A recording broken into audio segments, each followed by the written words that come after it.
Algumas dicas para a sua prova oral. Primeiro de tudo, sim, você precisa treinar oralmente, tá? Não adianta você ficar só lendo e achar que vai chegar na hora e vai saber falar tudo. Não. Cria um roteiro na sua cabeça, cria uma explicação. E quando você estiver treinando, falando o seu tema, você começa a se perguntar, nesse tema, existem as seguintes perguntas? Por quê? Pra quê?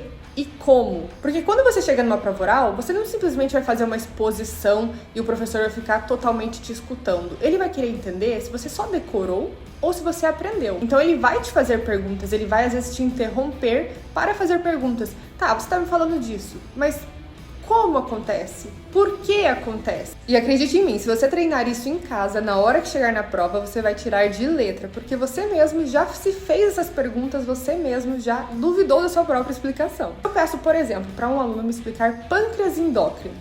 E aí ele começa a falar dos slots, começa a falar da célula alfa, célula beta, o que produz.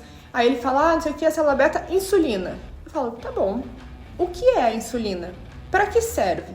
Qual o efeito dela? A maioria sabe para que serve a insulina. Aí o que eu posso perguntar? Em que estado metabólico essa insulina vai estar elevada? Muitos acabam ficando, como assim? Essa é uma pergunta difícil?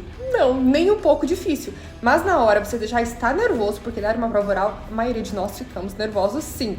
Na hora você trava, porque você não estava esperando essa pergunta, você não se questionou em relação a isso. Simplesmente a insulina, ela vem num estado metabólico de pós-ingesta, assim como o glucagon vem num estado de achuno. São perguntas, às vezes, muito simples que a gente faz para testar o aluno e na hora, se ele não tiver pensado sobre, acaba que não sabe responder. Outro tema, você me explica o sistema renina, angiotensina, aldosterona lindamente. Todos os passos, enzimas, tudo o que acontece. E aí eu te pergunto, mas para que serve o sistema?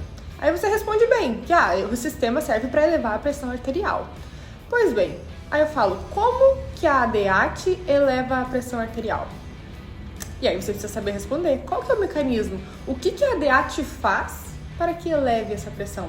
Porque saber que essa hormona eleva a pressão não é suficiente. Você precisa entender e saber explicar como que ela atua. Ainda sobre o sistema renina, muitos alunos podem falar, bom, a aldosterona promove a reabsorção de sódio e com isso a pressão sobe. Ok, por que reabsorver sódio aumenta a pressão? E aí você tem que começar a pensar, bom, se eu tenho mais sódio, o sódio puxa água, ele atrai água, então eu vou ter mais retenção de água. Se eu tenho mais retenção de água, eu aumento a volêmia. Então o aumento da minha pressão é por um aumento de volêmia. Muitas vezes são raciocínios simples que vocês precisam fazer e é assim que a gente vê se o aluno realmente estudou, se ele entendeu como funciona ou se apenas decorou um roteiro.